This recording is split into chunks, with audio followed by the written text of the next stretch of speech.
জয় হিন্দ বন্ধুরা, এই মুহূর্তে সবথেকে বড় ব্রেকিং আপডেট এটাই যে পাকিস্তান আফগানিস্তানের খোস আর নানগারহার প্রদেশে ভয়ঙ্কর বোমা হামলা চালিয়েছে। আর এই বোমা হামলায় আফগানিস্তানের 3 জন নাগরিক মারা গেছে আর 7 জন আহত। হ্যাঁ, আপনারা জানেন যে পাকিস্তান আর আফগানিস্তানের তালিবানের মাঝে সম্পর্ক 2021 সালের পরে থেকে তলানিতে পৌঁছে গেছে। এমনকি আজ থেকে কয়েক মাস আগে পর্যন্ত পাকিস্তানের একটি এক্সপ্রেসকে যখন তারা হাইজ্যাক করেছিল তার লিঙ্ক নাকি তালিবানের সাথে যুক্ত ছিল, এমনটাই দাবি তুলেছিল পাকিস্তানের তরফ থেকে, এমনকি পাকিস্তানের গোয়েন্দা প্রধানরা। কিন্তু এটাই তালিবানরা সরাসরি নাকচ করে দিয়েছিল।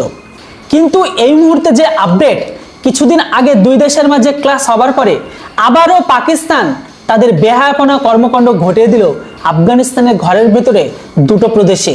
আর তাতেই আফগানিস্তান পাকিস্তানের সম্পর্ক আরো খারাপ। আফগানিস্তানের তালিবানের সেনাপ্রধানের তরফ থেকে তাদের এক্স হ্যান্ডেল তরফ থেকে জানানো হয়েছে যে এইরকম কর্মকাণ্ড পাকিস্তান যদি চালিয়ে যায়, অলরেডি পাকিস্তান আর তালিবানের মাঝে সম্পর্ক তলানিতে, তাহলে দুই মুসলিম দেশের মাঝে সম্পর্ক আরো খারাপ থেকে খারাপতর হতে পারে। এমনকি এই কর্মকাণ্ডকে নিয়ে তালিবানের তরফ থেকে এক্স হ্যান্ডেলের মাধ্যমে প্রকাশ করে জানানো হয়েছে যে এই বেহায়াপনা কর্মকাণ্ড পাকিস্তানকে একদিন নিয়ে ডুববে।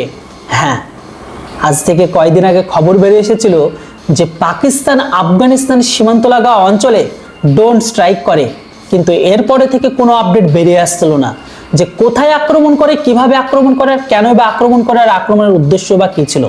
কিন্তু ফাইনালি এখন তালিবানের তরফ থেকে সমস্ত কিছু ডিটেলস সামনে তুলে ধরেছে। বর্তমান সময়ে এইখানে যে জায়গা দুটো আক্রমণ করা হয়েছে সেটা হচ্ছে সম্পূর্ণ আফগানিস্তানের তালিবানের কন্ট্রোলে রয়েছে। আর এখানে তাদের টার্গেট ছিল, মানে পাকিস্তানের টার্গেট ছিল যাদের সন্ত্রাসী বলে দাবি করছে।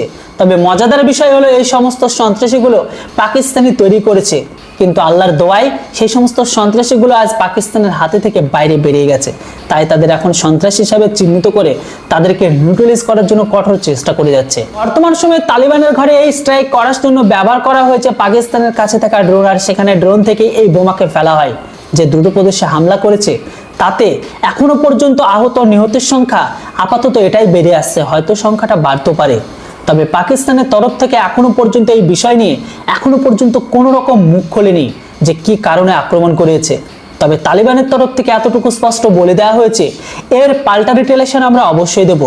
আপনারা জানেন যে পাকিস্তানের হাতে তৈরি টিটিপি মানে তেহরিক তালিবান, সেই টিটিপি বা তেহরিক তালিবান পাকিস্তানের ঘরের ভেতরে এক্সপ্রেস যে হাইজ্যাক করেছিল সেখানে সরাসরি লিঙ্ক পেয়েছিল।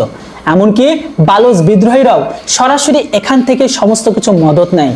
পাকিস্তানের অভিযোগ তালিবানের খেলাফ এটাও আছে যে টিটিপি বলুন বা বিএলএ এদেরকে কিন্তু সরাসরি সহায়তা দিচ্ছে। এমনকি আমরা এটাও জানি পাকিস্তানের ঘরের ভেতরে হামলা হলে সেটা ভারতের উপর দোষ চাপায়, নয়তো বা তালিবানের উপর।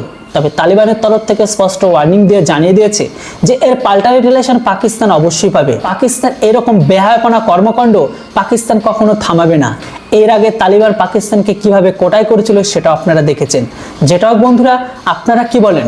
এই মুহূর্তে পাকিস্তান যেভাবে তাদের পড়শি দেশগুলোর সঙ্গে পরিস্থিতি খারাপ করে রাখছে, যেভাবে নিজেরা সন্ত্রাস তৈরি করে পরে সেই সমস্ত সন্ত্রাসগুলো তাদের বিরুদ্ধে গেলে তখন তাদেরকে সন্ত্রাস আখ্যায়িত দিয়ে তাদের উপর আক্রমণ করা, এটা কতটা ন্যায্যতা বলে মনে হয়?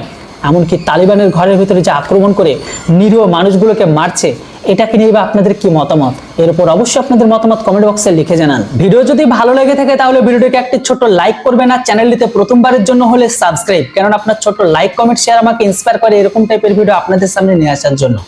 তো বন্ধুরা, ভালো থাকবেন, সুস্থ থাকবেন, দেখা হচ্ছে খুব তাড়াতাড়ি নতুন একটি ভিডিওটিতে। Thanks for watching. Jai Hind, Vande Mataram.